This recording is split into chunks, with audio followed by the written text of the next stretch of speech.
இப்பொழுது நம்ம ஹியூமன் சைக்கிளில் சாப்டர் 10 பார்த்து கொண்டிருக்கின்றோம். அதன் தலைப்பு aesthetic and ethical culture. Last செஷனில் பேராகிராஃப் 7 and 8 பார்த்தோம்.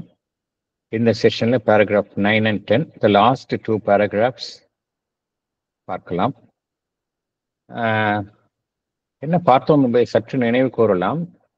இங்கே பகவான் இந்த சாப்டர் முழுவதுமே ஒரு மனிதனுக்கு இந்த எஸ்தெட்டிக் சென்ஸ் அப்படிங்கிறது ஒரு அம்சம் எல்லாருக்குமே இருக்குது. சில பேருக்கு கம்மியா இருக்கும், சில பேருக்கு ஜாஸ்தியா இருக்கும். அதாவது கலா ரசனை, கலை உணர்ச்சி, கலைகளில் ஏற்படும் நாட்டம், அழகுணர்ச்சி, இதெல்லாம் தான் எஸ்தெட்டிக் சென்ஸ் அப்படிங்கிறது. இது இயற்கையாகவே இருக்கும். ஏன்னா இது ஏன் இயற்கையாகவே எல்லாருக்கும் இருக்கும் அப்படின்னா, this represents beauty aspects of the divine. டிவைனுடைய பியூட்டி ஆஸ்பெக்ட் அது எதுங்கிறது, எந்த ஆஸ்பெக்ட் அப்படிங்கிறத ஃபைனலாக சொல்றாரு. அதனால ஐ டோன்ட் வாண்ட் டு முதல்ல சொல்ல விரும்பல. இது ரெண்டுமே ஆஸ்தெட்டிக் அண்ட் எத்திக்கல் கல்ச்சர் ரெண்டு முக்கியமான டிவைன் ஆஸ்பெக்டினுடைய ஒரு எக்ஸ்பிரஷன் தான் இது ரெண்டும். அது எது அப்படிங்கிறத ஃபைனலாக சொல்றாரு. அது ஸோ வி வில் இந்த செஷன் முடியும் பொழுது அது தெரிஞ்சுக்கலாம். பட் ரெண்டுமே இதோட ஆரிஜின் எங்க அப்படின்னா டிவைன் ஆரிஜின். அதை புரிஞ்சுக்கணும். இந்த எஸ்தெட்டிக் சென்ஸ் அப்படிங்கிறது ஆரிஜின், டிவைன் ஆரிஜின். எத்திக்கல் கல்ச்சருங்கிறதோடைய ஆரிஜின், டிவைன் ஆரிஜின். ஸோ இது எல்லாருக்குமே அந்த ப்ரொபோர்ஷன் தான் மாறுபடும். சில பேருக்கு நிறையா இருக்கும் ஒன்று, சில பேருக்கு இன்னொரு அம்சம் கம்மியா இருக்கும். இப்படிதான் மாறுபடும். ஆனா எப்படி இருக்கணும், அதுதான் இப்போ மனிதனுக்கு எப்படி இருக்கணும், இந்த ரெண்டுமே எப்படி இருக்கணும் அப்படின்னா பேலன்ஸ்டா இருக்கணும். அதுதான் பகவான் சொல்ல வர்றாரு. ரெண்டுமே பேலன்ஸ்டா இருக்கணும். ஒன்னு at the cost of the other ஒன்னு இருக்கக்கூடாது. அதுதான் சிம்பிளா சொல்ல வர்றாரு. எஸ்தெட்டிக் சென்ஸ் அப்படிங்கிறது எத்திக்கல் சென்ஸை நம்ம விலக்கி விட்டு அது இருந்தது அப்படின்னா அதுவும் டிஸ்ப்ரொபோர்ஷனேட் ஆகிடும். அது சரியான ஒரு இதாக இருக்காது. அதே போல எத்திக்கல் சென்ஸ் அப்படிங்கிறது எஸ்தெட்டிக் அந்த சென்ஸை நம்ம விலக்கிட்டு ரொம்ப எத்திக்கலாகவும் வெறும் பியோர்லி எத்திக்கல் சென்ஸோடவே இருந்தோம் அப்படின்னா அதுவும் டிஸ்ப்ரொபோர்ஷனேட் க்ரோத்தாக இருக்கும். ரெண்டுமே இருக்கக்கூடாது அப்படிங்கிறார். இந்த ரெண்டுமே ஈக்குவல் ப்ரொபோர்ஷன்ல இருந்ததுனாலதான் அது அந்த சொசைட்டியோ அந்த தனி மனிதனோ அந்த growth பேலன்ஸ்டா இருக்கும் அப்படிங்கிறாரு. அதுக்கு சில எக்ஸாம்பிள்ஸ் பகவான் சொல்றாரு. என்ன சொல்றாரு அப்படின்னா, ஃபார் எக்ஸாம்பிள் இந்த ரோமன் எம்பையரை பத்தி பகவான் சொல்றாரு. Early Roman.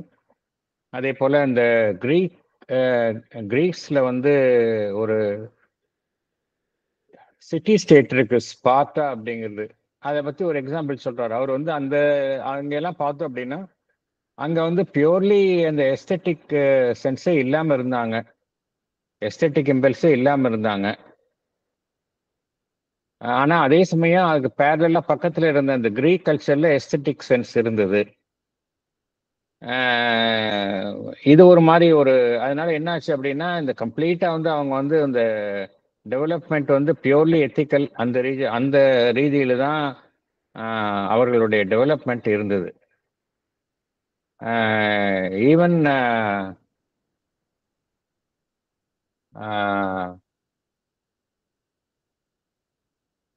ஒரு பெரிய கிரேட் திங்கர்ஸ் அந்த பிளாட்டோ, அது போல ஒரு பெரிய திங்கர்ஸ்லாம் கூட அவங்களாம் அந்த ஏத்தன்ஸ் அதை சேர்ந்தவங்க. அவங்க கூட பார்த்தோம் அப்படின்னா அந்த அவங்களுடைய பொலிட்டிக்கல் டெவலப்மெண்ட் எல்லாமே எப்படி வந்தது அப்படின்னா எல்லாமே அந்த எஸ்தெட்டிக் பார்ட்டுக்கு ஒரு முக்கியத்துவம் வழங்காமல் தான் வந்தது. பியூர்லி எத்திக்ஸா அவங்க முக்கியத்துவம் கொடுத்தாங்க. ஆனா அது என்ன ஆச்சு அப்படின்னா அந்த ஹியூமன் நேச்சர் அந்த இடத்துல ஒரு அமுக்கப்பட்ட நிலையில இருந்தது. ஏன்னா ஹியூமன் நேச்சர் எப்படி இருக்கு அப்படின்னா அதற்கு இந்த ஆஸ்பெக்டும் தேவை, எக்ஸ்பான்ஷனும் தேவை. அதுக்கு ரெஸ்ட்ரிக்ஷன் அது ஹியூமன் நேச்சரால தாங்க முடியாது. அதே சமயத்துல பகவான் என்ன சொல்றார், அதே சமயத்துல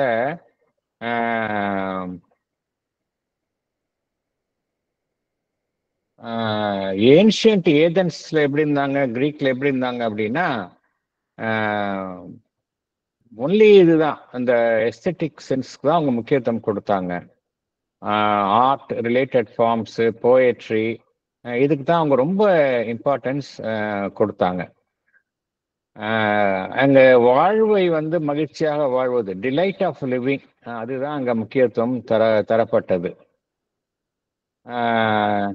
இதில் சில பெரிய பகவான் வந்து பெரிய இந்த பீரியட்ல தான் வந்து அந்த கிரேக்க நாகரிகத்தில் வந்து சிறந்த சிற்ப கலைஞர்கள் இருந்தாங்க. ஃபிடியாஸ் அப்படிங்கிற அவர்களை போன்ற சிற்ப கலைஞர்கள், சஃபாக்லீஸ் அப்படிங்கிற ஒரு ட்ரமாட்டிஸ்ட் இருந்தாரு. இது மாதிரி இருந்தாங்க. அதே போல பிலாசபர்ஸ் இருந்தாங்க. சாக்ரட்டிஸ், பிளேட்டோ, அது போல பிலாசபர்ஸும் இருந்தாங்க. இந்த கிரேக்க நாகரிகத்துல இந்த காலகட்டத்தில் இருந்தாங்க. ஸோ அங்கே ஆனால் ஒரே என்ன ஒரு எப்படி ஆச்சு அப்படின்னா, அவங்க வந்து இதுதான் முக்கியத்துவம் கொடுத்தாங்க. போயட்ரி, மியூசிக், ட்ராமா, இது மாதிரி எல்லாமே ஆர்ட் ஃபார்ம்ஸ் தான் முக்கியத்துவம் கொடுத்தாங்க. இதில் வந்து எல்லாமே வந்து அல்டிமேட்டாக வந்து it should aim at arriving the truth. எல்லா ஃபார்ம்ஸ் ஆஃப் எல்லா ஆர்ட் ஃபார்ம்ஸும், ஆல் ஃபார்ம்ஸ் ஆஃப் லிவிங் வந்து அதோடைய கோல் என்னவா இருக்கணும் அப்படின்னா, to arrive at the truth. ஆனால் அவங்க அதுக்கு முக்கியத்துவம் தரலை. எல்லாமே ஒரு கஸ்டமரியாக தான் பண்ணாங்களே ஒழிய ஒரு ட்ரூ எத்திக்கல் இம்பல்ஸ் இல்லாம இருந்தாங்க அப்படின்னு சொல்றார் பகவான். எல்லாமே வந்து ஈவன் ரிலிஜன் கூட எப்படி ஆச்சு அப்படின்னா, ரிலிஜன் ஆஃப் பியூட்டி, அது வந்து ஒரு rich pleasant rituals and festivals இப்படி தான் இருந்தது ஒழிய அதோடைய ஒரு ட்ரூ நேச்சர் வந்து எக்ஸ்பிரஸ் பண்ணலை அப்படிங்கிறார்.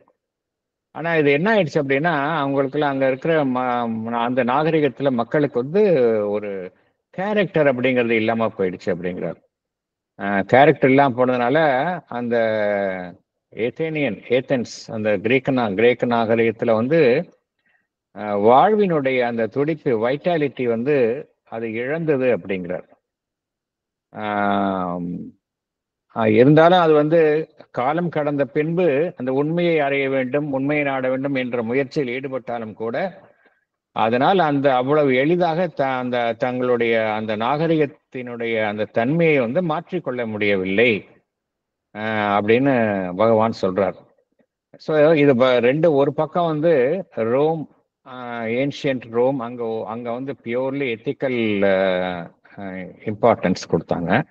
இன்னொரு பக்கம் வந்து அந்த ஏன்ஷியன்ட் கிரீக், அவங்க வந்து பியூர்லி வந்து எஸ்தட்டிக் சென்ஸுக்கு இம்பார்ட்டன்ஸ் கொடுத்தாங்க. இதுல என்ன ஆச்சுன்னா, ரெண்டு பேருமே வந்து எக்ஸசிவா ஒரு ஆஸ்பெக்டுக்கு மாத்திரம் இம்பார்ட்டன்ஸ் கொடுத்ததுனால என்ன ஆயிடுச்சு அப்படின்னா, இன்னொரு ஆஸ்பெக்ட், அவங்க வந்து லைஃபோட இன்னொரு ஆஸ்பெக்டை வந்து அவங்க இழந்துட்டாங்க.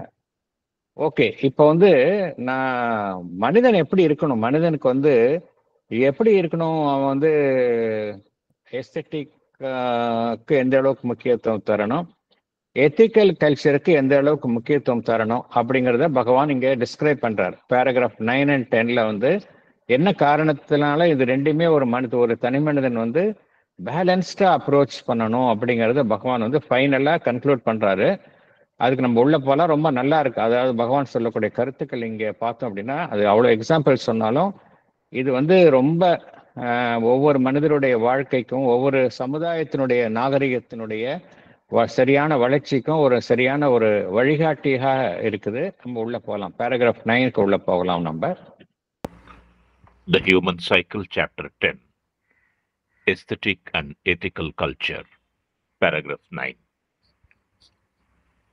This insufficiency of the aesthetic view of life becomes yet more evident when we come down to its other great example, Italy, on the Renaissance. The Renaissance was regarded at one time as preeminently a revival of learning. But in its Mediterranean birthplace, it was rather the efflorescence of art and poetry and beauty of life, much more than was possible even in the laxest times of Hellas. Aesthetic culture was diverse from the ethical impulse, and at times was even anti ethical and reminiscent of the license of imperial Rome. It had learning and curiosity, but gave very little of itself to high thought and truth and the more finished achievements of the reason, although it helped to make free the way for philosophy and science. It so corrupted religion as to provoke in the ethically minded Teutonic nations of Teutonic nations the violent revolt of the Reformation, which, though it vindicated the freedom of the religious mind, was an insurgence not so much of the reason that was left to science, but of the moral instinct and its ethical need. The subsequent prostration and loose weakness of Italy was the inevitable result of the great defect of its period of fine culture, and it needed for its revival the new impulse of thought and will and character given to it by Mazzini. If the ethical impulse is not sufficient by itself for the development of the human being, yet are will, character, self discipline, self mastery indispensable to that development. They are the backbone of the mental body. Thank you. Yes, please. Salient points. In its Mediterranean birthplace of Italy, the Renaissance was marked by flowering of art and poetry and the beauty of life. Aesthetic culture was divorced from the ethical impulse and at times was even anti ethical. It had learning but turned away from high thought and truth and the more finished achievements of reason.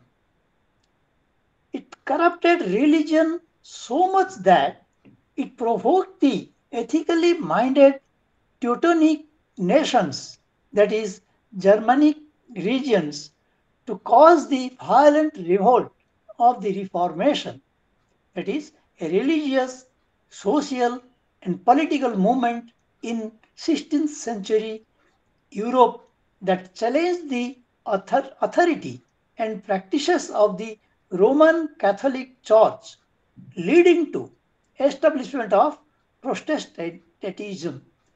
It was a revolt of the moral instinct and its ethical need. The subsequent stooping down and loose weakness of Italy was the inevitable result of the great defect of its period of fine culture. It needed for its revival the new impulse of thought and character given by Mazzini. It is an Italian politician who uh, spearheaded the Italian revolutionary movement. Next, will, character, self discipline, self mastery are indispensable to ethical development. இன்னொரு example சொல்றாரு. முதல்ல வந்து Rome பார்த்தோம், ancient Rome பார்த்தோம். அங்கேயே ரொம்ப ethical ethical ஆஸ்பெக்ட்ஸாக ரொம்ப importance கொடுத்தாங்க. அதே போல் ஸ்பார்ட்டா அப்படிங்கிற ஒரு ஸ்டேட் சிட்டி, அது ரொம்ப எத்திக்கல் இம்பல்ஸ்க்கு ஒரு இது கொடுத்தாங்க. அதற்கு ஆப்போசிட்டாக பார்த்தோம் அப்படின்னா ஏன்ஷியன்ட் கிரீக், அந்த ஏன்ஷியன் கிரீக்ல வந்து என்ன எதுக்கு முக்கியத்துவம் கொடுத்தாங்க அப்படின்னா எல்லாமே எஸ்தெட்டிக் இதுக்கு தான், எத்திக்கல் பார்ட்டுக்கு. ஒரே ஒரு 1 மினிட்.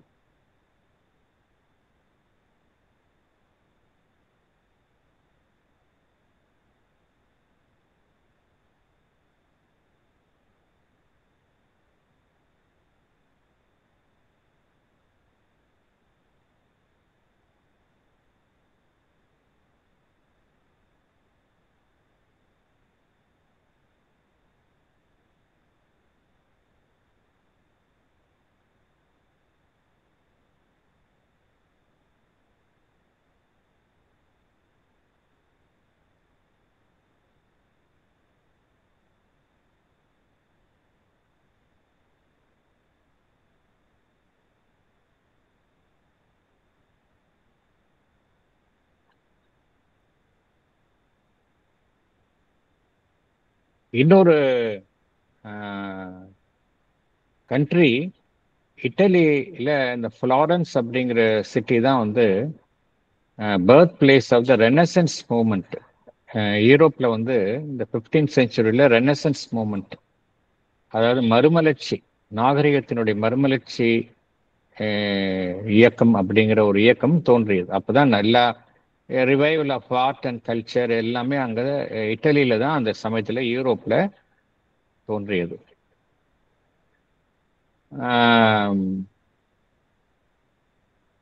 அந்த ரெனசன்ஸ் மூமெண்ட்ல ஆக்சுவலா எதுக்கு இம்பார்ட்டன்ஸ், எந்த நோக்கத்தோட அந்த மூமெண்ட் ஆரம்பிச்சது அப்படின்னா ரிவைவல் ஆஃப் லேர்னிங், அந்த தாட் ப்ராசஸ்க்கு தான் ரொம்ப அதை ஃபுல்ஃபில் பண்ணணும் அப்படிங்கிற ஒரு நோக்கத்தோடு தான் அந்த ரெனசன்ஸ் மூமெண்ட்டினுடைய ஆரம்பகால இயக்கம் நோக்கம்லாம் இருந்தது. ஆனா எப்படி எதுல அங்க வந்து ஓவர் இம்பார்ட்டன்ஸ் கொடுத்தாங்க அப்படின்னா இந்த ஆர்ட் அண்ட் போயட்ரி, இல்லை அந்த final aspects of life, beauty aspects of beauty, அதுக்கு தான் வந்து ரொம்ப அதுக்கு முக்கியத்துவம் கொடுத்தாங்க. அங்க வந்து அதுக்கு முக்கியத்துவம் கொடுத்தனால அந்த எத்திக்கல் இம்பல்ஸ் அப்படிங்கிறதே வந்து சற்றும் இல்லாத ஒரு சமுதாயமாக அந்த இட்டலி அந்த பீரியட்ல இருந்தது அப்படிங்கிறார். Aesthetic culture was divorced from the ethical impulse and at times was even anti-ethical. சில சமயம் அந்த தார்மீக நெறிகளுக்கு எதிராகவும் இருந்தது அப்படிங்கிறார்.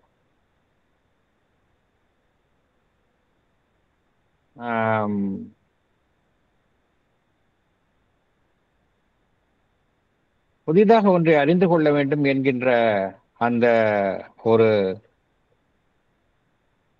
நோக்கம், ஒரு இயக்கம் இருந்தது. ஆனா அது வந்து ஒரு உயர்வான எண்ணங்கள், உயர்வான உண்மையை நோக்கி செல்லுதல், அதே போல மனிதனுடைய அறிவினுடைய ஒரு உயர்வான தளங்களுக்கு செல்லுதல், இதற்கெல்லாம் அது வந்து இதை நோக்கி அதெல்லாம் வந்து செல்லவில்லை. நோ டவுட் அந்த காலகட்டத்தில் ஃபிலாசபி, சயின்ஸ் இதெல்லாம் வந்து முக்கியத்துவம் தரப்பட்டன.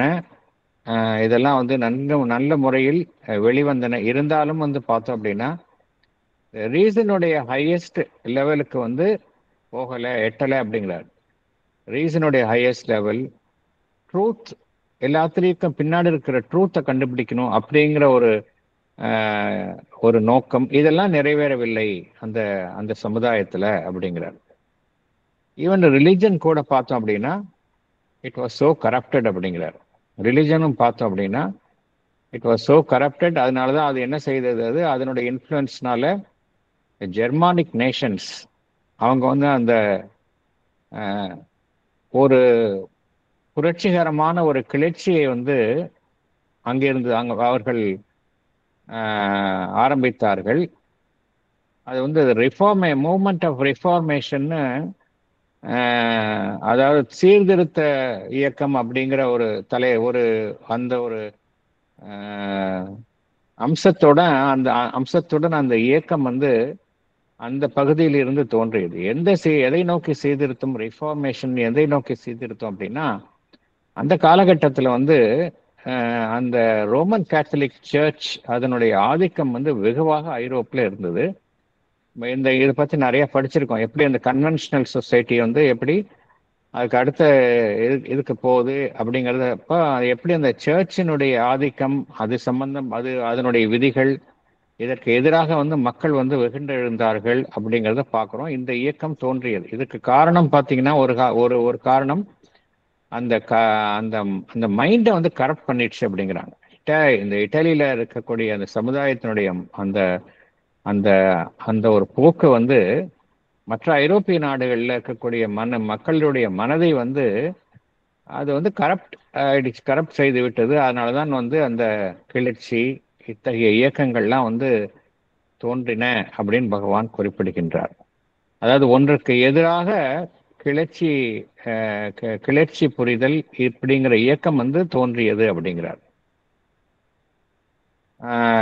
இந்த ரிஃபார்மேஷன் எப்படி எதற்கு எதிராக தோன்றியதுன்னா, அப்ப இருந்த அந்த ரோமன் கேத்தலிக் சர்ச், இதனால என்ன ஒரு கிறிஸ்டியானிட்டியில இன்னொரு பிளவு, புதிதாக ஒரு அமைப்பு உருவாகியது. ப்ராட்டஸ்டாண்டிசம் அப்படிங்கிற அந்த ஒரு இயக்கம் வந்து தோன்றியது. இதெல்லாம் வந்து இட்டாலியனுடைய இன்ஃப்ளூயன்ஸ்னால தான் வந்தது அப்படின்னு பகவான் சொல்கின்றார். இதனால என்ன ஆயிடுச்சு அப்படின்னா, இந்த இத்தாலிய நாடு வந்து ஒரு வலிமை இழந்த நாடாக, ஏன்னா அங்க வந்து எல்லாமே வந்து பார்த்தோம் அப்படின்னா அந்த எத்திக்கல் இம்பல்ஸே இல்லாமல் இருந்ததுனால வலிமை இழந்த சமுதாயமாக அது நாளடைவில் மாறியது அப்படிங்கிறார். அதை வந்து அதை மீண்டும் வந்து அதற்கு வந்து உயிர் கொடுப்பதற்கு சில பொலிட்டிக்கல் லீடர்ஸ், மசினி அப்படிங்கிற ஒரு இட்டாலியன் பொலிட்டிக்கல் லீடர் வந்து அப்போ வந்து பாப்புலராக இருந்தார். அவரை போன்றவர்கள் தேவைப்பட்டார்கள். அதை மீண்டும் அந்த இத்தாலியனுடைய சமுதாயத்திற்கு மீண்டும் வந்து ஒரு உயிர் கொடுப்பதற்கு ஒரு இத்தகைய இவர்கள் வந்து அவ்வாறு செயல்பட்டார்கள் என்று குறிப்பிடுகின்றார். இது என்ன பகவான் குறிப்பிடுகின்றார் அப்படின்னா, இந்த எத்திக்கல் இம்பல்ஸ் இருக்கட்டும், எத்திக்கல் இம்பல்ஸ் நிச்சயமாக அவசியம். வெறும் எஸ்தெட்டிக், மனிதனுக்கு வந்து வெறும் அழகுணர்ச்சி, கலாரசனை இது மாத்திரம் இருந்தாலும் பத்தாது. எத்திக்கல் இம்பல்ஸ் வந்து நிச்சயமாக வேண்டும் அப்படிங்கிறார். ஆனால் எத்திக்கல் இம்பல்ஸ் மாத்திரம் வந்து ஒரு மனிதனுடைய வளர்ச்சிக்கு பத்தாது அப்படிங்கிறார். எது வந்து அவசியம் வேணும் அப்படின்னா, மனிதனுக்கு வந்து அந்த சங்கல்பம், உறுதியான சங்கல்பம், வில் வேணும் அப்படிங்கிறாரு. கேரக்டர் வேணும் அப்படிங்கிறாரு.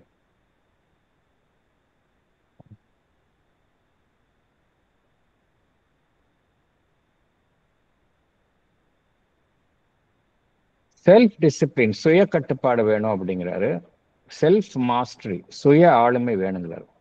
இந்த 4 விஷயம் வந்து கண்டிப்பா வேணும் அப்படிங்கிறார் மனிதனுக்கு. நம்ம எஸ்தெட்டிக்ல இருக்கலாம், இல்லை எத்திக்கலாகவும் இருக்கலாம், ஆனா இது இருந்தாதான் அது வந்து ஒரு முழுமை அடையும் அப்படிங்கிறார்.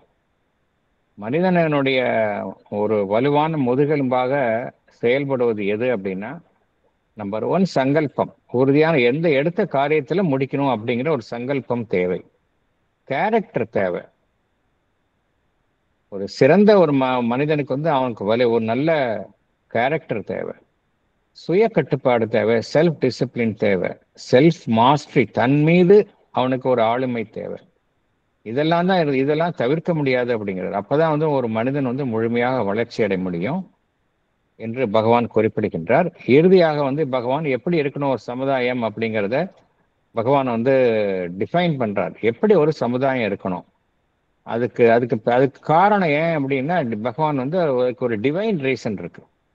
ஒரு டிவைன் ரீசன் என்ன, எல்லாமே டிவைன் பிளான்ல தான் இங்க உருவாகி கொண்டு வருகின்றது. ஒரு டிவைன் ரீசன் இருக்கு, அதுதான் இங்க ஹைலைட் பண்றாரு. நம்ம அதுக்குள்ள போகலாம். Paragraph 10. Paragraph 10. Neither the ethical being nor the aesthetic being is the whole man, nor can either be his sovereign principle. They are merely two powerful elements. Ethical conduct is not the whole of life. Even to say that it is 3/4 of life is to indulge in a very doubtful mathematics. We cannot assign to it its position in any such definite language, but can at best say that this kernel of will, character, and self discipline are almost the first condition for human self perfection. The aesthetic sense is equally indispensable, for without that, the self perfection of the mental being cannot arrive at its object, which is, on the mental plane, the right and harmonious possession and enjoyment of the truth, power, beauty, and delight of human existence. But neither can be the highest principle of the human order. We can combine them. We can enlarge the sense of ethics by the sense of beauty and delight and introduce into it to correct its tendency of hardness and austerity the element of gentleness, love, amenity, the hedonistic side of morals. We can steady, guide, and strengthen the delight of life by the introduction of the necessary will and austerity and self-discipline which will give it endurance and purity. Thank you, sir. Padikit Master. Yes, madam. Salient point. Neither the ethical being nor the aesthetic being is the whole of man. Ethics and aesthetic sense are merely two powerful elements. Ethical conduct is not the whole of life. The essence of ethical conduct, will, character, and self-discipline are the first condition for human perfection. Aesthetic sense is equally necessary for the self-perfection of the mental being to achieve the right and harmonious possession and enjoyment of the truth, power, beauty, and delight of human existence. But neither can be the highest principle of the human order, yet we can combine them. We can enlarge the sense of ethics by the sense of beauty and delight and introduce the element of gentleness, love, amenity, the pleasurable aspects of morals into it. We can guide and strengthen the delight of life by the introduction of the will and austerity and self-discipline, which will impart to it endurance and purity. ஒரு மனிதனுக்கு இந்த aesthetic சைடும் முக்கியம், ethical சைடும் முக்கியம். ஒரு அம்சம் மாத்திரம் இருந்தா மனிதன் ஒரு முழுமையாக மனிதனாக ஆக மாட்டான் அப்படிங்கிறார். ஒரு அம்சத்தை மாத்திரம் வச்சுட்டு இதுதான் என்னுடைய ஒரு முதன்மையான ஒரு விதியாக என்னுடைய வாழ்வை நடத்தும் அப்படின்னு ஏதோ ஒன்றை மாத்திரம் நம்ம கடைபிடித்தோம் அப்படின்னா நம்ம வாழ்வு முழுமையாக இருக்காது, நம்ம ஒரு முழுமையான மனிதனாக இருக்க மாட்டோம் அப்படிங்கிறார். இது ரெண்டுமே எப்படின்னா ஒரு டூ பவர்ஃபுல் எலிமெண்ட்ஸ் அப்படிங்கிறார். ஈவன் எத்திக்கல் காண்டக்ட் அப்படின்னு வைத்து கொண்டாலும் கூட அது ஒரு வாழ்வின் ஒரு முழுமையான வாழ்வை அது தராது அப்படிங்கிறார். Ethical conduct is not the whole of life அப்படிங்கிறார். ஈவன் 3/4 ஆஃப் லைஃப்னு கூட சொல்ல முடியாது அப்படிங்கிறார்.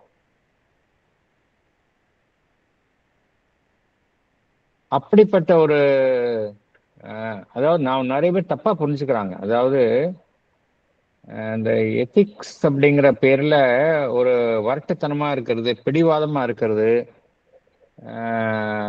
அது அது அது ஒரு மாதிரி ஒரு ஈகோயிஸ்டிக்கா ஃபாலோ பண்றது, அது வந்து பகவான் வந்து என்கரேஜ் பண்ணல. நோ டவுட் எத்திக்ஸ் வேணும், ஆனா அது மாத்திரமே பண்ணணும் அப்படின்னா வாழ்வு வந்து வறண்டு போயிடும். ஆனா அதுக்கு அதனுடைய சாராம்சம் தான் முக்கியம். எத்திக்கல் லைஃப் அப்படிங்கிறோடைய சாராம்சம் அப்படின்னு பார்த்தோம், அதனுடைய எசன்ஸ், அதனுடைய கர்னல் எதுன்னு பார்த்தோம் அப்படின்னா சங்கல்பம், வில், கேரக்டர், செல்ஃப் டிசிப்ளின். இதுதான் வந்து நம்ம ஏற்கனவே பார்த்த மாதிரி மீண்டும் இதே கருத்தை கூறுகின்றார். வில், கேரக்டர், செல்ஃப் டிசிப்ளின், இதுதான் வந்து first condition for human perfection. இதுதான் நம்ம ஃபோக்கஸ் பண்ணணுமே ஒழிய மியர் எத்திக்கல். ஏன்னா எத்திக்ஸ் அப்படிங்கிறது பார்த்தோம் அப்படின்னா it is subject to change. இந்த காலத்துல எது எத்திக்ஸுங்கிறோமோ அது இன்னொரு காலத்துல எத்திக்ஸ் ஆன்டி எத்திக்கலா இருக்கும். அதே போல கடந்த காலத்துல எது எத்திக்கலா இருந்ததோ அது இப்போ வந்து ஆன்டி எத்திக்கலா இருக்கும். ஒரு நாட்டுல எது எத்திக்ஸ் இருக்கோ அது இன்னொரு நாட்டுல எத்திக்ஸா இருக்காது. ஸோ எத்திக்ஸ் வந்து பியூர்லி ரிலேட்டிவ். வெறும் எத்திக்ஸை மாத்திரம் நம்ம பிடிச்சிட்டு வந்தோம் அப்படின்னா நம்ம எசன்ஸை விட்டுறோம், வெறும் தோலை மாத்திரம் பிடிச்சிக்கிறோம்னு அர்த்தம். அந்த எத்திக்கல் லைஃப்னுடைய எசன்ஸ், சாராம்சமான சங்கல்பம், உறுதியான சங்கல்பம், character, self discipline, self mastery, இதுதான் நம்ம வந்து முக்கியத்துவம் தரணுமே ஒழிய இந்த அவுட்வர்ட் ஸ்ட்ரக்சருக்கு வந்து நம்ம முக்கியத்துவம் தர வேண்டிய அவசியம் இல்லை அப்படிங்கிறார். அது வந்து ஒரு மனிதனை முழுமையாக்காது அப்படிங்கிறார். அதே போல எஸ்தட்டிக் சென்ஸ், அழகுணர்ச்சி, கலாரசனை, இதுவும் முக்கியம், மனிதனுக்கு அவசியம் அப்படிங்கிறார். ஈக்குவலி இன்டிஸ்பென்சபிள் அப்படிங்கிறார். அது இல்லை அப்படின்னா ஒரு மனிதனுடைய செல்ஃப் பர்ஃபெக்ஷன், பூரணமான ஒரு மனிதனாக ஆக முடியாது அப்படிங்கிறார். ஏன்னா ஒரு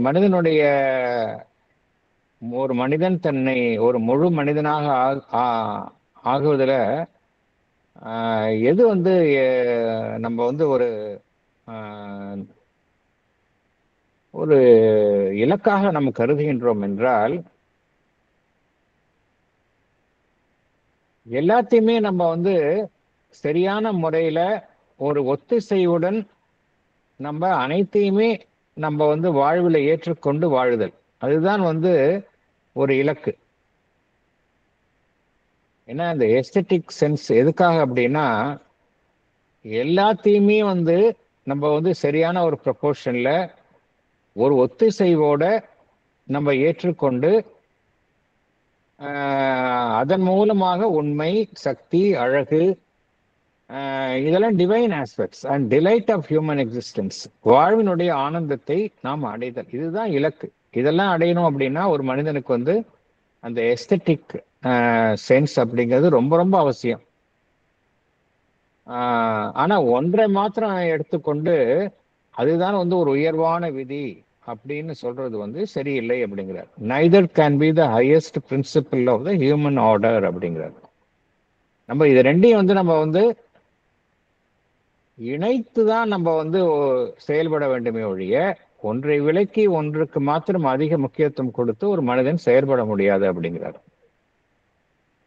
நம்ம வந்து அந்த எத்திக்ஸ், சென்ஸ் ஆஃப் எத்திக்ஸை வந்து எப்படி நம்ம வந்து விரிவடைய செய்யலாம் அப்படின்னா அந்த சென்ஸ் ஆஃப் பியூட்டியும் சேர்த்துக்கணும், அழகுணர்ச்சியும் சேர்த்துக்கணும், ஆனந்தத்தையும் அதோட சேர்த்துக்கொள்ளணும்.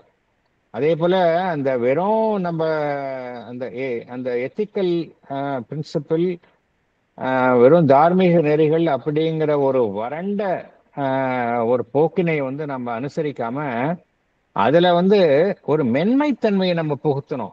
இந்த எஸ்தட்டிக் சென்ஸ் இருந்தால் தான் அதுல ஒரு மென்மைத்தன்மையை நம்மளால புகுத்த முடியும், அன்பை நம்ம கொண்டு வர முடியும், ஒரு இணக்கத்தை கொண்டு வர முடியும். அந்த தார்மீக நெறிகளிலேயே இருக்கக்கூடிய அந்த ஆனந்த ஆஸ்பெக்ட், பிளஷர், ஒரு மகிழ்ச்சி தரக்கூடிய அந்த விஷயங்களையும் நம்ம வந்து அதனோட ஒன்று சேர்க்க முடியும். எப்ப சேர்க்க முடியும் அப்படின்னா அந்த சென்ஸ் ஆஃப் எத்திக்ஸ் இருந்தாதான் நம்ம வந்து இந்த சென்ஸ் ஆஃப் பியூட்டி, டிலைட், இதெல்லாம் இருந்தாதான் நம்ம இதை சேர்க்க முடியும். அதர்வைஸ் சென்ஸ் ஆஃப் எத்திக்ஸ் மாத்திரம் வச்சிருந்தோம் அப்படின்னா ஒரு வறண்ட ஒரு சமுதாயமாக ஆயிடும். அத்தகைய மனிதன் வந்து ஒரு வறண்ட மனிதனாகத்தான் இருப்பான். அதே போல இந்த சைடு இந்த எஸ்தட்டிக் சைடும் மாத்திரம் இருந்தால் பத்தாது. அந்த ஒரு மனிதனுடைய அந்த எஸ்தட்டிக் சைடை வந்து நம்ம வந்து ஒரு வலிமையான ஒரு அம்சமாக நம்ம உருவாக்கணும் அப்படின்னா அதுக்கு வந்து எத்திக்கல் சைட் தேவை. அதுல எது நம்ம அந்த அந்த வெறும் அந்த எஸ்தட்டிக் சைடு இருப்பதை விட அதுல வந்து ஒரு உறுதியான சங்கல்பம், ஒரு எளிமை, ஆஸ்டியரிட்டி அண்ட் செல்ஃப் டிசிப்ளின், சுய கட்டுப்பாடு, இதெல்லாம் இருந்தது அப்படின்னா ஒரு எஸ்தட்டிக்கா இருக்கக்கூடிய மனிதனுக்கு ஒரு உறுதியான சங்கல்பம், ஆஸ்டியரிட்டினா ஆடம்பரமாக இல்லாம எளிமையாக இருத்தல், செல்ஃப் டிசிப்ளின், சுய கட்டுப்பாடு, இது இருந்தது அப்படின்னா என்னாகும் அப்படின்னா அந்த எஸ்தட்டிக் சென்ஸ் வந்து நீண்ட காலம் இருக்கும். அதே சமயம் அது வந்து ஒரு பரிசுத்தமானதாக இருக்கும். பியூரிட்டி அப்படிங்கிறார். Will give it endurance and purity என்று பகவான் குறிப்பிடுகின்றார். இதற்கு வந்து உதாரணமாக நம்ம சொல்லலாம். சில சமுதாயத்துல சில காலகட்டத்தில் எப்படி அந்த சமுதாயம் இருந்தது அப்படிங்கிறத நம்ம சொல்லலாம். உதாரணத்திற்கு இப்போ தமிழ்நாட்டிலே எடுத்துக்கலாம். தமிழ்நாட்டிலே சில டெல்டா டிஸ்ட்ரிக்ட்ஸ் இருக்கு. டெல்டா டிஸ்ட்ரிக்ட்ஸ், காவிரியோடைய டெல்டா டிஸ்ட்ரிக்ட்ஸில் இப்போ இல்லை, ஒரு 100 வருஷம் முன்னாடி எத்தகைய டெல்டா டிஸ்ட்ரிக்ட்ஸில் அங்கே பார்த்தோம் அப்படின்னா உழைப்புக்கு வந்து ரொம்ப அவசியம் இருக்காது. நிறைய அந்த ஃபியூடல் செட்டப் நிறையா இருந்தது. மிராஸ்தார்கள்லாம் நிறையா இருந்தாங்க. இயற்கையாகவே அந்த விளைச்சல் நல்லா வரும். அவங்களுக்கு ரொம்ப கடுமையாக உழைத்து தான் இது பண்ணணும்னு அவசியம் கிடையாது. அது நிறையா, அதனால தான் அந்த ஃபியூடல் செட்டப் இருந்தது. நிறையா இந்த லேண்ட்லார்ட்ஸ் எல்லாம் இருந்தாங்க. அதனால என்ன ஆச்சுன்னா இவங்க தான் வந்து பேட்டர்னைஸ் பண்ணாங்க. நிறைய ஆர்ட்ஸ் அண்ட் கல்ச்சரில் பேட்டர்னைஸ் பண்ணாங்க. அதனால தான் பார்த்தோம் அப்படின்னா அந்த ஆர்ட் அண்ட் மியூசிக் வந்து எங்கே தழைத்து இருந்தது அப்படின்னா டெல்டா டிஸ்ட்ரிக்ட்ல தான். ஈவன் தமிழ்நாட்டிலையும் அப்படி தான், வெஸ்ட் பெங்கால்லையும் அப்படி தான்,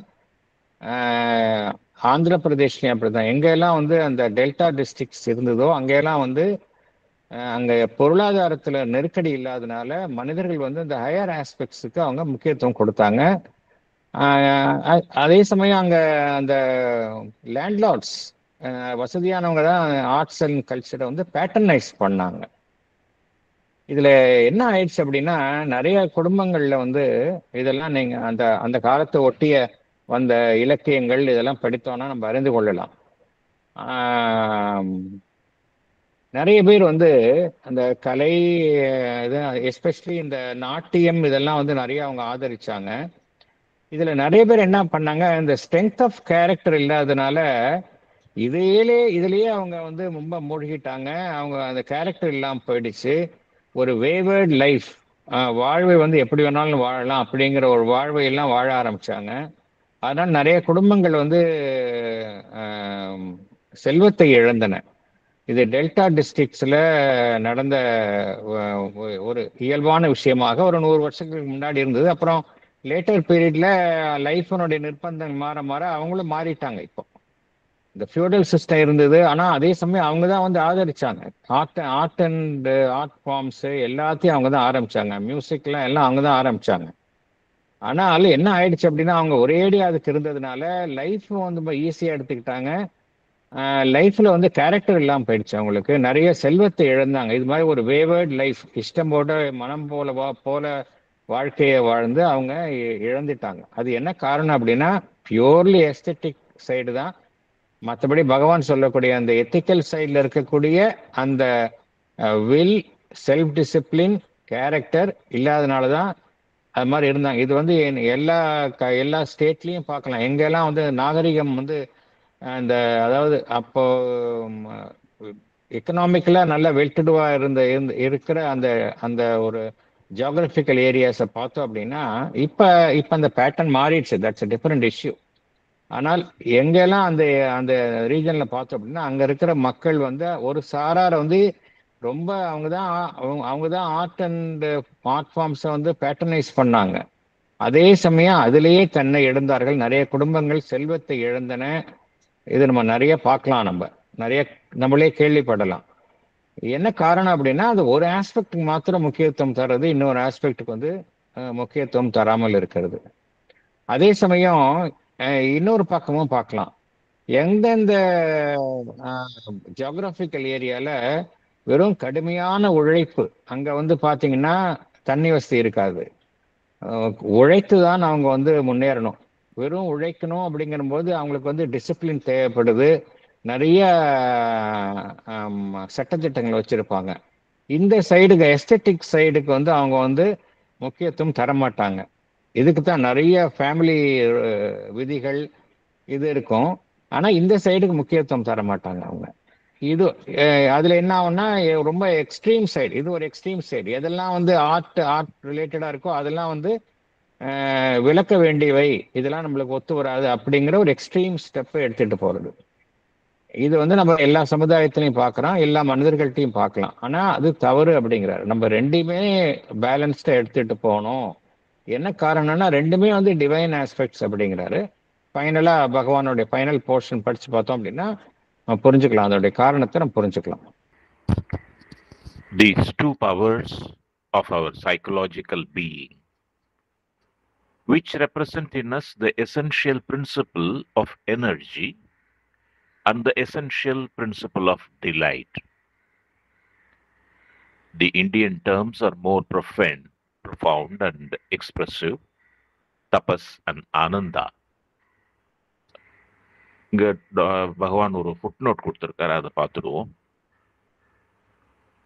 Tapas is the energizing conscious power of cosmic being, by which the world is created, maintained, and governed. It includes all concepts of force, will, energy, power, everything dynamic and dynamizing. Ananda is the essential nature of bliss of the cosmic consciousness, and in activity, its delight of self-creation and self-experience. Back to original text. Tapas and Ananda can be thus helped by each other.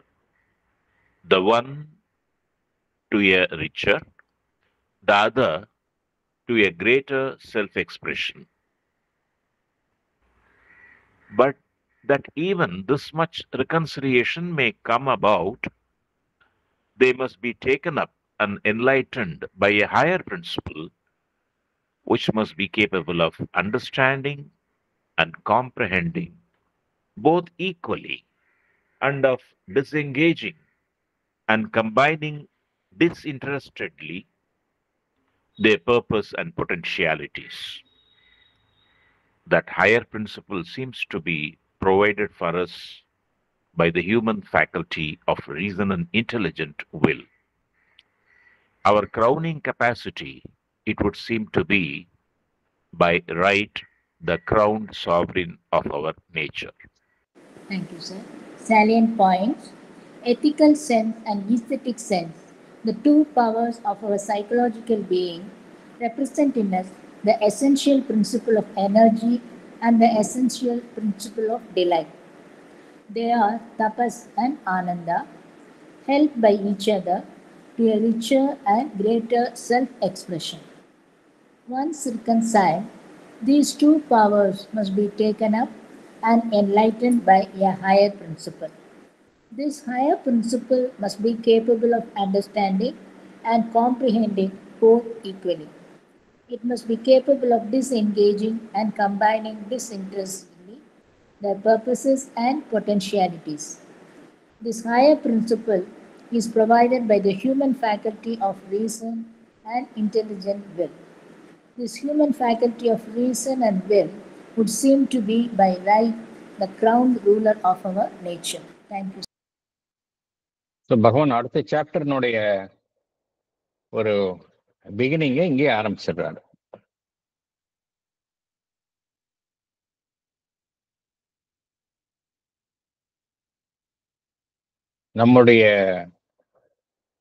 நம்ம எல்லாருமே பார்த்தோம் அப்படின்னா we are all psychological beings. Animals வந்து impulse, mostly biological இம்பல்ஸில் தான் அனிமல்ஸ்லாம் செயல்படுது. Whereas human being வந்தப்புறம் human psychology அப்படிங்கிறது it is a complex ஒரு ஃபினாமினன். நல்ல வளர்ச்சி அடைந்த மனிதன் கிட்ட இந்த சைக்கலாஜிக்கல் ஆஸ்பெக்ட் தான் வந்து டாமினண்ட்டாக வேலை செய்கிறத பார்க்குறோம். எஸ்தெட்டிக் சைடும் சரி, எத்திக்கல் சைடும் சரி, ரெண்டுமே வந்து நம்முடைய அந்த ஒரு மனிதனுடைய சைக்கலாஜிக்கல் ஆஸ்பெக்டினுடைய 2 சக்திகள் அப்படிங்கிறார். 2 powers of a psychological being அப்படிங்கிறார். ஒரு அந்த எத்திக்கல் சைடு வந்து எதை ரெப்ரசன்ட் பண்ணுது அப்படின்னா பிரின்சிபிள் ஆஃப் எனர்ஜி, சக்தி ஆஸ்பெக்ட. ஏன்னா எல்லாமே வந்து சச்சிதானந்தத்தினுடைய வெளிப்பாடு தானே. நம்ம திருப்பி எங்க ட்ரேஸ் பண்ணாலும், லைஃப் டிவைன் இருந்தாலும் சரி, எங்க இருந்தாலும் எதை ட்ரேஸ் பண்ணாலும் அதுதான் வந்து அடிப்படை உண்மை. எல்லாமே மேனிஃபெஸ்டேஷன் ஆஃப் சச்சிதானந்தம். சச்சிதானந்தத்துல சச்சித் ஆனந்தம். சித் அப்படிங்கிறது என்ன அப்படின்னு பார்த்தோம் அப்படின்னா சித் சக்தி, கான்சியஸ்னஸ் ஃபோர்ஸ். டிலைட் அப்படிங்கிறது இன்னொரு ஆஸ்பெக்ட். ஸோ இந்த சக்தி ஆஸ்பெக்ட் அண்ட் டிலைட் ஆஸ்பெக்ட் தான் பகவான் வந்து ரிலேட் பண்றாரு. எதோட ரிலேட் பண்றாரு? எத்திக்ஸோடையும் எஸ்தெட்டிக் சென்ஸோடையும் ரிலேட் பண்றாரு பகவான். ஸோ நம்ம அந்த கண்ணோட்டத்தில் தான் இதை பார்க்கணும். நம்ம அப்பதான் நம்மளால புரிஞ்சுக்க முடியும், ஏன் ரெண்டும் பேலன்ஸ்டா இருக்கணும் அப்படிங்கிறத புரிஞ்சுக்க முடியும். ஒன்று வந்து பிரின்சிபல் ஆஃப் எனர்ஜி. எது எத்திக்ஸ் அப்படிங்கிறது it gives me will character. இதெல்லாம் வந்து எனக்கு சக்தியை தருகின்றது. ஒன்றை சாதிக்கணும்னு நினைக்கிறது, இதுக்கெல்லாம் வந்து சக்தி தேவை, கேரக்டர் வேணும். இதெல்லாம் வந்து சக்தி ஆஸ்பெக்ட். அதே சமயம் அந்த டிலைட் ஆஸ்பெக்டும் மனிதனுக்கு வேணும். அது இல்லை அப்படின்னா லைஃப் வந்து, ஏன்னா டிலைட் வந்து இட்ஸ் டிவைனே டிலைட் தான். டிவைன் வந்து எதுக்காக வந்து இந்த உலகத்தை கிரியேட் பண்ணுச்சு அப்படின்னா it's because of the delight அப்படிங்கிறார் பகவான். அதே போல உபனிஷத்துல என்ன சொல்றாங்க, எல்லாமே டிலைட்ல என்ன வந்தது, டிலைட்னால தான் இருக்கு, திருப்பி டிலைட்டுக்கு தான் போகுது அப்படிங்கிறாங்க. டிலைட் ஆஸ்பெக்டை நீங்க வந்து இக்னோர் பண்ணிட்டு லைஃப் வாழவே முடியாது. It's impossible. இதை பத்தி லைஃப் டிவைன் நம்ம பார்த்துருக்கோம். ஏன்னா டிலைட் இருக்கிறதுனால தான் ஹியூமன் பீயிங் இருக்கிறாங்க அப்படிங்கிறாரு. டிலைட் அப்படிங்கிறது அண்டர் கரண்ட்ல இருந்துகிட்டே இருக்கு அப்படிங்கிறாரு. You may not be aware அப்படிங்கிறாரு. நம்ம வந்து ஒரு எக்ஸைட்மெண்ட், அதீதமான ஒரு மகிழ்ச்சியை தான் நம்ம சொல்றோம். சாதாரணமா இருக்கிறத நம்ம வந்து போய் இக்னோர் பண்ணிடுறோம். சாதாரணமா இருக்கிறது நிலையிலையும் அந்த அண்டர் கரண்ட்ல டிலைட் இருக்கு. Otherwise no human existence is possible அப்படிங்கிறாரு. So you cannot ignore the delight aspect. Principle of delight அப்படின்னு இக்னோர் பண்ண முடியாது. இதை வந்து நம்மளுடைய ஏன்ஷியன்ட் லிட்ரேச்சர்ல, ஸ்பிரிச்சுவல் லிட்ரேச்சர்ல எப்படி சொல்றாங்க அப்படின்னா தபஸ் அண்ட் ஆனந்தா அப்படிங்கிறாங்க. தபஸ் அப்படிங்கிறது எனர்ஜி ஆஸ்பெக்ட் இல்லையா? நம்மளோட கான்சியஸ் பவர், கான்சியஸ்னஸ், சித் சக்தியினுடைய எனர்ஜைசிங் ஆஸ்பெக்ட், சக்தி ஊட்டும் ஆஸ்பெக்ட் தான் வந்து. ஏன்னா அதுதான் வந்து அந்த உலகம் வந்து எப்படி கிரியேட் ஆச்சு அப்படின்னா இட் ரிக்வயர்ஸ் சம் எனர்ஜி. அது எந்த எனர்ஜி அப்படின்னா அந்த சித் சக்தி, the conscious power of the cosmic being by which the world is created, maintained and governed. அந்த சக்தி ஆஸ்பெக்ட் தான் வந்து வழி நடத்துகின்றது, எல்லாத்தையும் வழி நடத்துகின்றது. இதுல இது எதெல்லாம் அடங்கும் அப்படிங்கிறார் பகவான். எல்லா விதமான சக்தி இதனுடைய ஆஸ்பெக்ட்ஸ், சங்கல்பம், energy, power, everything dynamic and dynamising, எதெல்லாம் வந்து இயங்குகின்றதோ இயங்க வைக்கின்றதோ எல்லாமே இந்த சக்தி ஆஸ்பெக்ட்ல அடங்கும் அப்படிங்கிறார். ஆனந்த ஆஸ்பெக்ட் அப்படிங்கிறது அதுதான் வந்து essential nature of the bliss of the cosmic consciousness. பிரபஞ்ச உணர்வு நிலையினுடைய எசென்ஷியல் ஆஸ்பெக்ட் எது அப்படின்னா பிளிஸ் தான். அது பகவான் மீண்டும் மீண்டும், ஏன்னா பிளிஸ் அப்படிங்கிறது அது வந்து தானாகவே இருப்பது, செல்ஃப் டிலைட் அப்படின்னு தான் பகவான் கூறுகின்றார். It is self existent. அதுக்கு வந்து வெளியிலேருந்து ஒருத்தர் ஆனந்தமா இருக்கிறார் அப்படின்னா அதுக்கு வந்து வெளியிலேருந்து ஒரு புறக்காரணங்கள் இருக்கணும்னு அவசியமே கிடையாது. யூ கேன் பி அந்த you can be in a blissful state without any reason. அதுதான், ஏன்னா அதனாலதான் நம்ம உலகமே இருக்கு. இந்த காஸ்மிக் கான்சியஸ்னஸ் வந்து அதனுடைய எசென்ஷியல் நேச்சர் எது அப்படின்னா பிளிஸ் தான். அதனால பகவான் என்ன கூறுகின்றார், இது ரெண்டும் முக்கியம் அப்படிங்கிறாரு. அந்த பிளிஸ் அப்படிங்கிறது எசென்ஷியலாகவும் இருக்கும், எல்லா செயல்பாடுகளிலும் இருக்கும். ஒன்றை உருவாக்கும் பொழுது நம்ம வந்து ஏன் மகிழ்ச்சி அடைகிறோம் அப்படின்னா அந்த பிளிஸ் இருக்கு. Delight of self creation and self experience. So இந்த டிலைட் ஆஸ்பெக்டும் சக்தி ஆஸ்பெக்டையும் நம்மளால வந்து லைஃப்ல நம்ம வந்து இது இல்லாம இருக்கவே முடியாது. இது ரெண்டும் வந்து எதன் மூலமாக வெளிப்படுத்தப்படுகின்றன என்றால் இந்த எத்திக்கல் ஆஸ்பெக்டும் அதே போல இந்த எஸ்தெட்டிக் ஆஸ்பெக்ட், இது ரெண்டு தான் வந்து இதனுடைய எக்ஸ்பிரஷனாக வாழ்வில் செயல்படுகின்றது அப்படிங்கிறார். ஒன்றை ஒன்று வந்து வளமாக்குகின்றது அப்படிங்கிறார். இது ரெண்டுமே எப்படி இருக்குன்னா தனித்து செயல்படலை, ஒன்றை ஒன்று வளமாக்குகின்றது அப்படிங்கிறார். Can be thus helped by each other, the one to a richer, the other to a greater self-expression அப்படிங்கிறார். The one to the richer, one to a richer, the other to a greater self-expression அப்படிங்கிறார். இப்போ வந்து பார்த்தோம் அப்படின்னா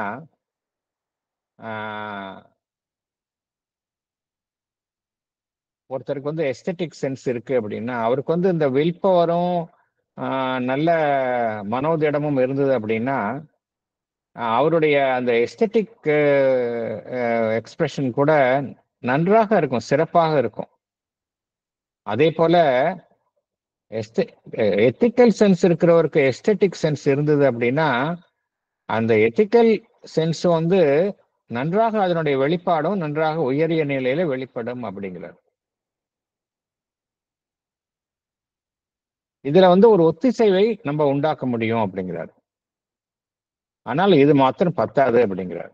அதுதான் முக்கியம். பகவான் சொல்லக்கூடிய ஒரு முக்கியமான பாயிண்ட் என்ன, சரி ஒருத்தருக்கு வந்து இந்த எஸ்தெட்டிக் சென்ஸ் நல்ல பேலன்ஸ்டா நல்லா டெவலப் பண்ணிட்டாரு, எத்திக்கல் சைடையும் நல்லா டெவலப் பண்ணிட்டாரு, ரெண்டையும் வந்து ஒத்திசைவோடு இணக்கமாக தன் வாழ்வில் கடைபிடிக்கின்றார், அல்லது ஒரு சமுதாயம் தன்னுடைய வாழ்வியல் முறையில கடைபிடிக்கின்றது அப்படின்னா போதுமா அப்படின்னா அது பத்தாது அப்படிங்கிறார். But that even this much reconciliation may come about, they must be taken up and enlightened by a higher principle அப்படிங்கிறாரு.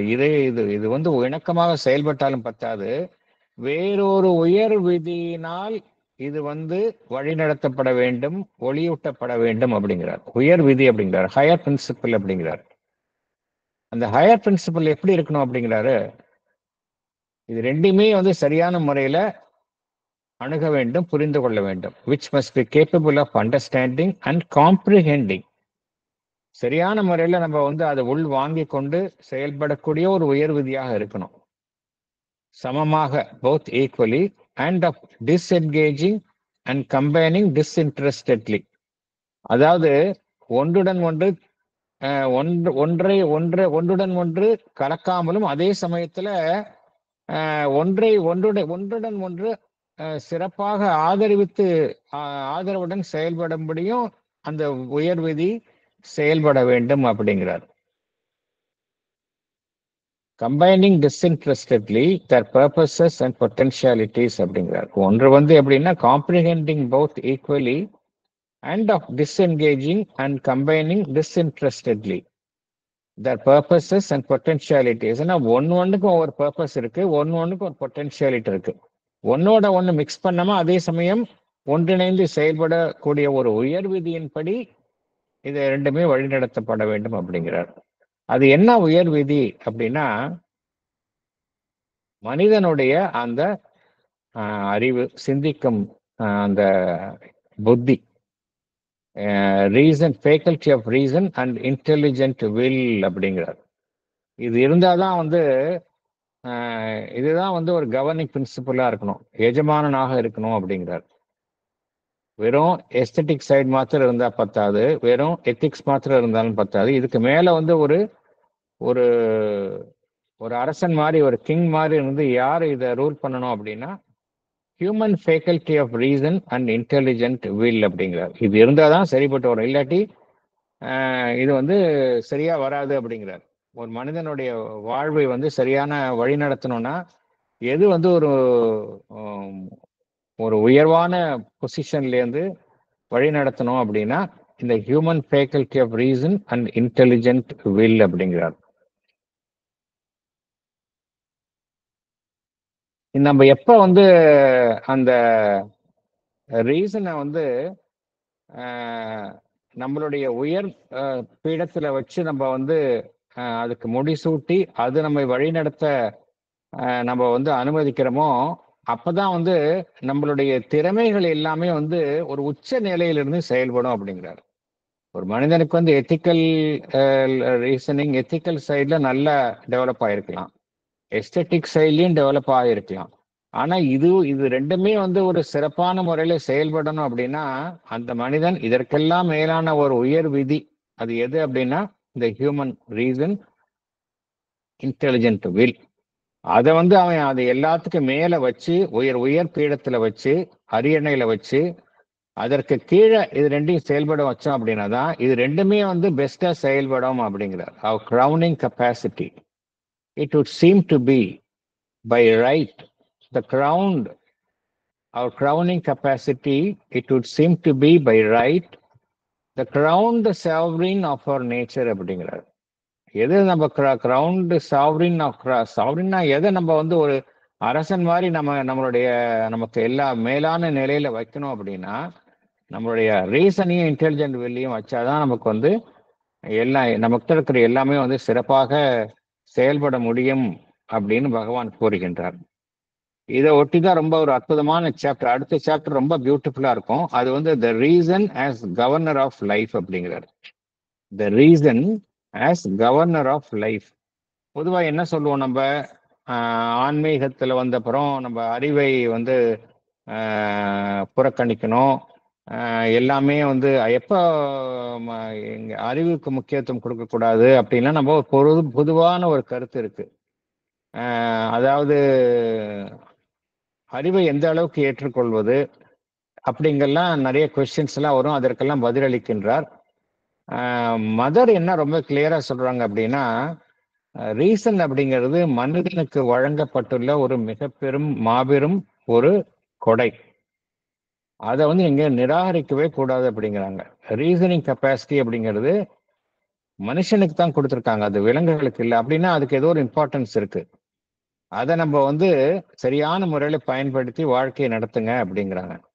எப்ப நம்ம ரீசனை வந்து நம்ம வந்து அதனுடைய பிடியிலிருந்து விடுபடலாம் அப்படின்னா, டில் your psychic being completely governance your life.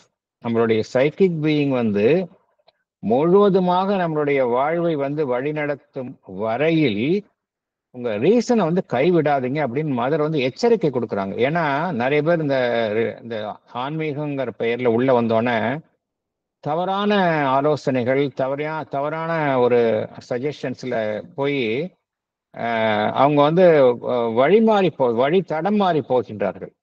அதுக்கு தான் ஒரு வார்னிங் மாதிரி மதர் சொல்றாங்க, நீங்க வந்து ரீசனை வந்து புறக்கணிக்காதீங்க. You be guided by your reason until your psychic being has come forward and started governing your life அப்படிங்கிறாங்க. அது வரைக்கும் நீங்க ரீசனை வந்து நீங்க அறிவை வந்து புறக்கணிக்க கூடாதுன்னு மதர் ரொம்ப கிளீனா சொல்லியிருக்கிறாங்க. அதை ஒட்டிய ஒரு இந்த பகவான் அதை ஒட்டிய கருத்து தான் நீங்க பாக்குறோம். அடுத்த சாப்டர் 11 வந்து ரொம்ப இன்ட்ரெஸ்டிங் சாப்டர். அது என்ன அப்படின்னா, the reason as governor of life. இதை பத்தி பகவான் ரொம்ப அற்புதமாக விளக்குகின்றார். நம்ம அடுத்த சாப்டர்ல இருந்து அதை பார்க்கலாம் நம்ம.